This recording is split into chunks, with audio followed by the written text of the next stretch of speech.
दोस्तों, आज की कहानी है अकबर और बीरबल की कहानी। कहानी शुरू करें उससे पहले आप चैनल को सब्सक्राइब कर दीजिए, साथ ही बेल आइकन को भी क्लिक कर दीजिए। इससे क्या होगा कि जब भी हम कोई नई कहानी अपलोड करेंगे आपको उसका नोटिफिकेशन मिल जाएगा। तो चलिए शुरू करते हैं आज की कहानी। अकबर बादशाह को मजाक करने की आदत थी। एक दिन उन्होंने नगर के सेठों से कहा, आज से तुम लोग को पहरेदारी करनी ही पड़ेगी। सुनकर सेठ घबरा गए और बीरबल के पास पहुंचकर अपनी फरियाद रखी। बीरबल ने उन्हें हिम्मत बंधाई। तुम सब अपनी पगड़ियों को पैर में और पैजामों को सिर पर लपेटकर रात्रि के समय नगर में चिल्ला चिल्ला कर कहते फिरो, अब तो आन पड़ी है, अब तो आन पड़ी है। उधर बादशाह भी भेष बदलकर नगर में गश्त लगाने निकले। सेठों का यह निराला स्वांग देखकर बादशाह पहले तो हंसे, फिर बोले, ये क्या है भाई? सेठों के मुखिया ने कहा, जहाँपना, हम सेठ जन्म से गुड़ और तेल बेचने का काम सीख कर आए हैं, भला पहरेदारी क्या करेंगे? अगर हम लोग इतना ही जानते होते तो लोग हमें बनिया कहकर क्यों पुकारते? बादशाह अकबर बीरबल की चाल समझ गए और अपना हुक्म उन्होंने वापस ले लिया। आज की दूसरी कहानी, आदमी एक और खूबियां तीन। एक बार अकबर और बीरबल बगीचे में बैठे थे। अचानक अकबर ने बीरबल से पूछा कि क्या तुम ऐसे इंसान को खोज सकते हो जिसमें अलग अलग बोली बोलने की खूबी हो? बीरबल ने कहा, क्यों नहीं, मैं एक आदमी जानता हूँ जो तोतों की बोली बोलता है, शेर की बोली बोलता है और गधे की बोली भी बोलता है। अकबर इस बात को सुनकर हैरत में पड़ गए। उन्होंने बीरबल को कहा कि अगले दिन उस आदमी को पेश किया जाए। बीरबल उस आदमी को अगले दिन सुबह दरबार में ले आए और उसे एक छोटी बोतल शराब पिला दी। अब हल्के नशे की हालत में शराबी अकबर बादशाह के आगे खड़ा था।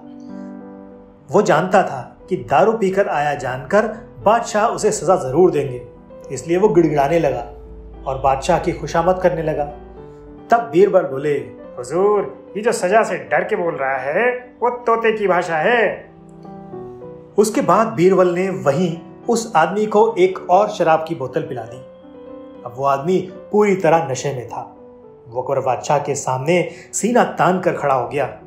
उसने कहा, आप नगर के बादशाह हैं तो क्या हुआ, मैं भी अपने नगर का बादशाह हूँ, मैं यहाँ किसी से डरता नहीं हूँ। बीरबल बोले, हुजूर, अब शराब के नशे में निडर होकर ये जो बोल रहा है ये शेर की भाषा है। अब बीरबल ने उस आदमी का मुंह पकड़कर एक और बोतल उसके गले में उतार दी।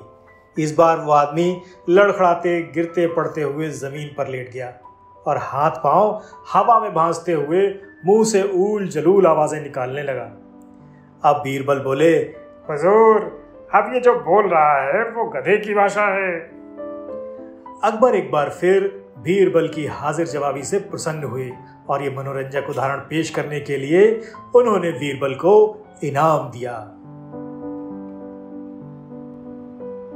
आज की तीसरी और आखिरी कहानी, ईश्वर अच्छा ही करता है। बीरबल एक ईमानदार और धर्मप्रिय व्यक्ति थे। वो प्रतिदिन ईश्वर की आराधना किया करता था। उससे उसे नैतिक व मानसिक बल प्राप्त होता था।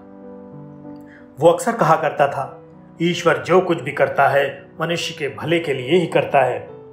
कभी कभी हमें ऐसा लगता है कि ईश्वर हम पर कृपा दृष्टि नहीं रखता, लेकिन ऐसा नहीं होता।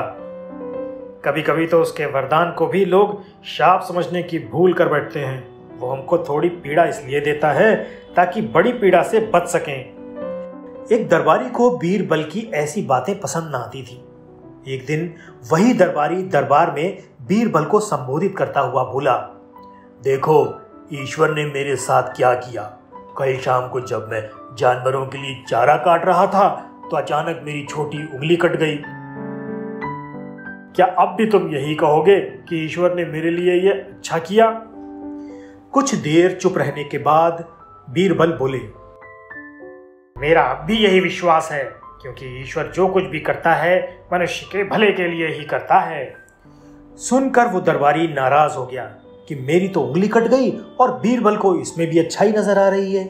मेरी पीड़ा तो जैसे कुछ भी नहीं। कुछ अन्य दरबारियों ने भी उसके सुर में सुर मिलाया। तभी बीच में हस्तक्षेप करते हुए बादशाह अकबर बोले, बीरबल, हम भी अल्लाह पर भरोसा रखते हैं, लेकिन यहां तुम्हारी बात से सहमत नहीं। इस दरबारी के मामले में ऐसी कोई बात दिखाई नहीं देती जिसके लिए उसकी तारीफ की जाए। बीरबल मुस्कुराता हुआ बोला, ठीक है जहांपना, समय ही बताएगा। आप 3 महीने बीत चुके थे। वो दरबारी जिसकी उंगली कट गई थी घने जंगल में शिकार खेलने निकला। एक हिरन का पीछा करते करते वो भटक गया और आदिवासियों के हाथ में जा पड़ा। वे आदिवासी अपने देवता को प्रसन्न करने के लिए मानव बलि में विश्वास रखते थे, अतः वे उस दरबारी को पकड़कर मंदिर में ले गए बलि चढ़ाने के लिए। लेकिन जब पुजारी ने उसके शरीर का निरीक्षण किया तो हाथ की एक उंगली कम पाई। नहीं, इस आदमी की बलि नहीं दी जा सकती, मंदिर का पुजारी बोला। यदि 9 उंगलियों वाले इस आदमी की बलि चढ़ा दी तो हमारे देवता बजाय प्रसन्न होने के क्रोधित हो जाएंगे। अधूरी बलि उन्हें पसंद नहीं। हमें महामारियों, बाढ़ या सूखे के प्रकोप का सामना करना पड़ सकता है, इसलिए इसे छोड़ देना ही ठीक होगा। और उस दरबारी को मुक्त कर दिया गया। अगले दिन वो दरबारी दरबार में बीरबल के पास आकर रोने लगा। तभी बादशाह दरबार में आ पहुंचे और उस दरबारी को बीरबल के सामने रोता देखकर हैरान रह गए। तुम्हें क्या हुआ, रो क्यों रहे हो? अकबर ने सवाल किया। जवाब में उस दरबारी ने अपनी आप बीती विस्तार से कह सुनाई। वो बोला, अब मुझे विश्वास हो गया है कि ईश्वर जो कुछ भी करता है मनुष्य के भले के लिए ही करता है। यदि मेरी उंगली न कटी होती तो निश्चय जानिए आदिवासी मेरी बलि चढ़ा ही देते। इसलिए मैं रो रहा हूँ, लेकिन ये आंसू खुशी के आंसू हैं। मैं खुश हूँ क्योंकि मैं जिंदा हूँ। बीरबल के ईश्वर पर विश्वास को संदेह की दृष्टि से देखना मेरी बहुत बड़ी भूल थी। अकबर भी मंद मंद मुस्कुराते हुए दरबारियों की ओर देखने लगे, जो सिर झुकाए चुपचाप खड़े थे। अकबर को अब गर्व महसूस हो रहा था कि बीरबल जैसा बुद्धिमान उनके दरबारियों में से एक है। दोस्तों, ये आज की 3 कहानियां अगर आपको पसंद आई तो चैनल को ज़रूर सब्सक्राइब कीजिएगा, क्योंकि आप लोग चैनल को सब्सक्राइब नहीं करते और जिससे हमें आपका सहयोग प्राप्त नहीं होता। चैनल को बड़ा बनाने के लिए आप सभी का सहयोग ज़रूर चाहिए, उसके बिना हम बड़े नहीं बन सकते। अतः आप लोग चैनल को सब्सक्राइब ज़रूर कीजिए, बेल आइकन भी दबाएंगे तो हम जैसे ही नया वीडियो अपलोड करेंगे आपको उसका नोटिफिकेशन मिल जाएगा। आज के लिए इतना ही, अगले वीडियो में फिर मिलते हैं। धन्यवाद।